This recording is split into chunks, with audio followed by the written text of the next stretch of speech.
Hi friends! Welcome back to VV sisters channel. இன்னொரு வீடியோல உங்கள மறுபடியும் சந்திக்கிறதுல ரொம்ப மகிழ்ச்சி. இன்னைக்கு என்ன பார்க்க போறோம்னா, கேரளா ஸ்டைல் சிக்கன் கறி. இது பார்த்தீங்கன்னா, எவ்வளோ யம்மியா இருக்கு பாருங்க. வாங்க எப்படி செய்யலான்னு பார்க்கலாம். இந்த ரெசிபிக்கு நான் எல்லாமே தேங்காய் எண்ணெயில தான் செய்ய போறேங்க. ஸோ, அதுக்கு ஒரு பேன் எடுத்துட்டு, அதில 1 டீஸ்பூன் தேங்காய் எண்ணெய் ஆட் பண்ணிட்டு, அதில 4 பட்டை, 4 கிராம்பு, 2 ஏலக்காய், கொஞ்சம் கல்பாசி இதெல்லாம் போட்டு நல்லா அது பொரிஞ்சு வர வரைக்கும் ஃப்ரை பண்ணிக்கணுங்க. அதுக்கப்புறம் 1 கப்பு தேங்காய் ஆட் பண்ணிக்கணும். ஹோல் ஸ்லைசஸு. அது வந்து ஆட் பண்றத காட்ட முடியல என்னால. ஸோ 1 கப் ஆட் பண்ணியிருக்கேன் நானு. நல்லா தேங்காய் கொஞ்ச நேரம் ஃப்ரை பண்ணதுக்கப்புறம் 1 கப்பு ஆனியன் ஆட் பண்ணியிருக்கேன். அ வெங்காயம் வந்து பெரிய வெங்காயம் தான் இங்க கிடைக்கும். அதனால நான் வந்து அத ஆட் பண்றேன். நீங்க சின்ன வெங்காயம் கிடைச்சா அத ஆட் பண்ணலாம். ஸோ, 1/2 ஆனியன் ஆட் பண்ணியிருக்கேன் நான் வந்து. அப்புறம் 1 கைப்பிடி அளவுக்கு கருவேப்பிலை ஆட் பண்ணியிருக்கேன்.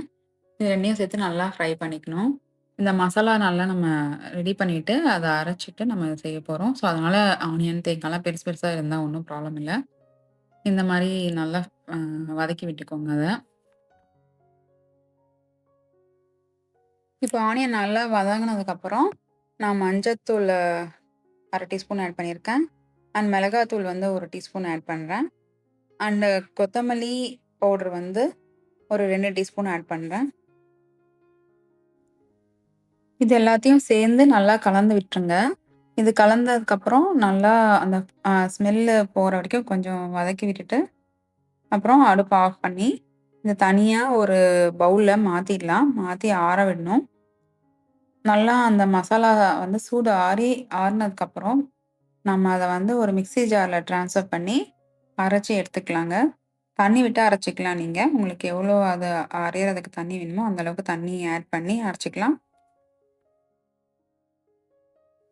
இந்த சிக்கன் குழம்பு வந்து செய்றது ரொம்ப ஈஸி தாங்க. டக்கு டக்குன்னு செஞ்சிடலாம்.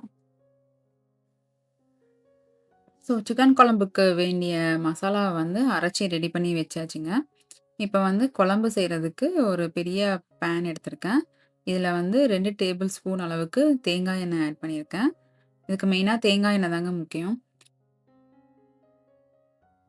தேங்காய் எண்ணெய் ஆட் பண்ணிட்டு, அது கூடவே ஒரு கொத்து கருவேப்பிலை ஆட் பண்ணி நல்லா வதக்கி விட்டுக்கணுங்க. அந்த கருவேப்பிலை வந்து நல்லா கலர் சேஞ்ச் ஆகி கிரிஸ்பியா ஆகணும். அந்த அளவுக்கு நல்லா வதக்கிக்கணும். அப்பதான் அந்த கருவேப்பிலையோட ஃப்ளேவர் வந்து நல்லா இறங்கும் சிக்கன் குழம்புல. ஸோ நல்லா வதக்குனதுக்கப்புறம், 1 டேபிள் ஸ்பூன் அளவுக்கு ஜிஞ்சர் கார்லிக் பேஸ்ட் ஆட் பண்றேங்க. இஞ்சி பூண்டு விழுது. இத வந்து நான் எப்பயுமே ரெடி பண்ணி, ஃப்ரீஸ் பண்ணி இந்த ஐஸ் கியூப்ஸ்ல போட்டு எடுத்து வச்சுப்பேங்க. அதனால இப்படி இருக்கு. நான் ஸ்டோர் பாட் ஜிஞ்சர் கார்லிக் பேஸ்ட் எதுவுமே வாங்க மாட்டேன். கடையில எதுவும் வாங்க மாட்டேன். நானே தான் எப்பயுமே அரைச்சு ரெடி பண்ணி வச்சுப்பேன். அப்புறம் நம்ம வேணுங்கிறப்ப அத ஆட் பண்ணிக்கலாம். அப்புறம் ஒரு ஃபுல் ஆனியன வந்து பெரிய பெரிய ஸ்லைஸா நீட்டமா கட் பண்ணி, அதையும் இஞ்சி பூண்டு கூட ஆட் பண்ணி நல்லா வதக்கி விட்டுக்கிறேன். வெங்காயத்த வதக்கும்போதே ஒரு 2 பச்சை மிளகாவ அப்படியே நான் உடைச்சு அதில ஆட் பண்ணி, அதையும் சேர்த்தே வதக்கிக்கிறேங்க. நான் பச்சை மிளகா வந்து ரொம்ப குட்டி குட்டியா சாப் பண்ணி போடல. அண்ட் அரைக்கவும் போடல. கொஞ்சம் காரமா வரும்னு சொல்லிட்டு நான் அத ஆட் பண்ணல. அந்த மாரி பண்ணல. உங்களுக்கு அந்த பச்சை மிளகா ஃப்ளேவரும், காரமும் புடிச்சிருந்தா, நீங்க அரைக்கும்போது கூட அந்த மசாலால போட்டு அரைச்சுக்கலாம். நல்லாருக்கும். வெங்காயம் வந்து வதங்குறதுக்காக நான் கொஞ்சமா பிங்க் சால்ட் ஆட் பண்ணியிருக்கேன். உப்பு போட்டுட்டு நீங்க எந்த உப்பு வேணா யூஸ் பண்ணலாம். அண்ட் மஞ்சத்தூள் 1 டீஸ்பூன் போட்டு அதையும் சேர்த்து நல்லா வதக்கி விட்டுறேன். வெங்காயம் நல்லா வதங்குனதுக்கப்புறம், ஒரு தக்காளிய குட்டி குட்டியா சாப் பண்ணி அத நான் ஆட் பண்ணிக்கிறேன். தக்காளி இந்த மாரி பிடிக்காதவங்க வந்து அரைக்கும்போதே கூட அதில போட்டு அரைச்சுக்கலாம். ஆனா இப்படி போட்டா இதோட ஃப்ளேவர் வந்து நல்லாருக்கும். அதனால நான் இப்படி போடுறேன். அண்ட் நான் வந்து ஒரு 1/2 கிலோ போன் இன் சிக்கன் வந்து வாங்கி வச்சிருக்கேன். அத வந்து நல்லா ஆல்ரெடி வாஷ் பண்ணி, டர்மெரிக் பவுடர் போட்டு அ வாஷ் பண்ணி வச்சிருந்தேன். ஸோ அத வந்து இப்போ நான் ஆட் பண்ணிக்கிறேன். ஆட் பண்ணி நல்லா கலந்து விட்டுக்கிறேன். சிக்கன் ஆட் பண்ணிட்டு, இப்படியே கை விடாம கொஞ்ச நேரம் கலந்து விட்டுட்டு இருக்கணுங்க. ஒரு 5 to 10 மினிட்ஸ். நல்லா கலந்து விட்டுட்டு, அப்படியே கொஞ்சம் மூடி போட்டு வச்சுட்டோம்னா, அதில சிக்கனே வந்து கொஞ்சம் தண்ணி விடும் பாருங்க. அந்த தண்ணியே இப்போதைக்கு போதும். நம்ம தண்ணி எதுவும் ஆட் பண்றதில்ல. அண்ட் இந்த சிக்கன் குழம்ப வந்து நம்ம குக்கர்லயே வைக்க போறதில்ல. இப்படியே இந்த பேன்லயே தான் வைக்க போறோம். சிக்கனும் நல்லா குக் ஆயி வந்துரும் பாருங்க. நான் சொல்ற மெத்தட் படி நீங்க ஃபாலோ பண்ணீங்கன்னா, நல்லா சிக்கன் குக் ஆயி சூப்பரா வந்துரும் நல்ல கன்சிஸ்டன்சிக்கு. ஏற்கனவே நம்ம வறுத்து அரைச்சு வச்சிருக்கோம் இல்லைங்களா? மசாலாவ, அத வந்து நம்ம இப்ப ஆட் பண்ணிக்கலாம். ஆட் பண்ணி நல்லா வதக்கி விட்டுக்கலாங்க. இப்போ நான் தண்ணி வந்து இன்னும் ஆட் பண்ணல.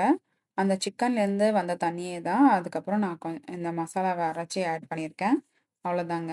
இன்னும் தண்ணி ஆட் பண்ணாம இந்த மசாலாலயே சிக்கன வந்து கொஞ்ச நேரம் குக் ஆகுறதுக்கு விட்டுறலாம்.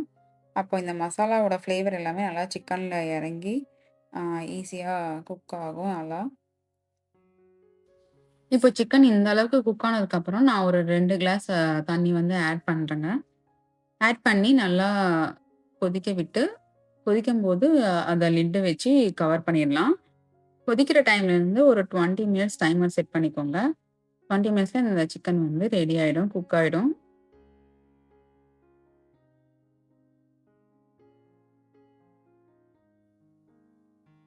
நாங்க காரமும், உப்பும் கொஞ்சம் கம்மியா தான் ஆட் பண்ணிப்போம். ஸோ, எங்க அளவுக்கு ஏத்த மாரி நான் ஆட் பண்ணியிருக்கேன். நீங்க உங்களோட ஸ்பைஸ் லெவல் எப்படியோ அதுக்கேத்த மாரி அ காரமும், உப்பும் நீங்க வந்து இது பண்ணிக்கலாம். ஆல்ட்ரேஷன் பண்ணிக்கலாம். மீன்வைல் அதுக்கு குக் ஆயிட்டு இருக்கும்போது சைட்ல ஒரு பேன் எடுத்துட்டு, இதுல ஒரு 1 டேபிள் ஸ்பூன் வந்து கோகனட் ஆயில் ஆட் பண்ணி, பாதி பெரிய வெங்காயத்த வந்து பொடி பொடியா கட் பண்ணி, அந்த கோகனட் ஆயில்ல வந்து ஃப்ரை பண்ணிக்கிறேங்க. நல்லா கோல்டன் ப்ரவுன் ஆகுற வரைக்கும் ஃப்ரை பண்ணி எடுத்துக்கிறேன். இப்ப பாருங்க சிக்கன் வந்து ஓரளவுக்கு குக் ஆயிடுச்சு. இன்னும் கொஞ்சம் தண்ணி இருக்கு. இன்னும் கொஞ்ச நேரம் நான் அத கொதிக்க விடுறேன். சிக்கன் வந்து ரொம்ப நல்லா சாஃப்ட்டா குக் ஆயிடுச்சுங்க. கொஞ்சம் இன்னும் தண்ணி இருக்கிறதுனால இன்னும் கொஞ்ச நேரம் கொதிச்சிட்ருக்கு. அண்ட் நம்ம ஆட் பண்ண தக்காளி எல்லாமே நல்லா அதில சாஃப்ட்டா மசிஞ்சிடுச்சு பாருங்க. எதுவுமே தெரியல. அதனால தான் இந்த மாரி ஆட் பண்ண சொன்னேன் உங்களுக்கு. இப்போ கடைசியா நாம ஃப்ரை பண்ணி வச்சிருந்த ஆனியன வந்து இதில அ போட்டுருவேன். குழம்புல போட்டுட்டு கலந்து விட்டுறலாம். லாஸ்ட்டா நம்ம எல்லாம் ரெடி ஆயிடுச்சுங்க.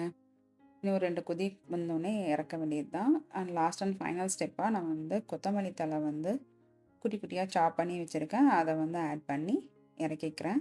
இது ரொம்ப சிம்பிளான ஸ்டெப்ஸ் தாங்க. ஈஸியா நான் சொன்ன மெத்தட்ல ஃபாலோ பண்ணிங்கன்னா, நல்லா ஃப்ளேவர்ஃபுல்லா இருக்கும். இந்த மாரி நீங்களும் உங்க வீட்ல ட்ரை பண்ணி பார்த்துட்டு சொல்லுங்க.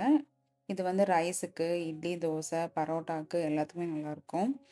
நாங்க வந்து ரைஸுக்கும், பரோட்டாக்கும் வச்சிருந்தோம். ரொம்ப சூப்பரா இருந்துச்சு. ரொம்ப டேஸ்டியா இருந்துச்சுங்க. நீங்களும் இதே மாரி ட்ரை பண்ணி பார்த்துட்டு, உங்களுக்கு எ புடிச்சிருந்தா கமெண்ட் பண்ணுங்க. எங்க சேனல லைக் பண்ணுங்க, ஷேர் பண்ணுங்க, சப்ஸ்கிரைப் பண்ணிக்கோங்க. அப்பதான் நம்ம போடுற புது புது recipes, cake videos and places எல்லாமே நீங்க பார்க்க முடியும். மேலும் இன்னொரு நல்ல வீடியோல உங்கள சந்திக்கிறேன். Thank you. Subscribe to VV sisters channel.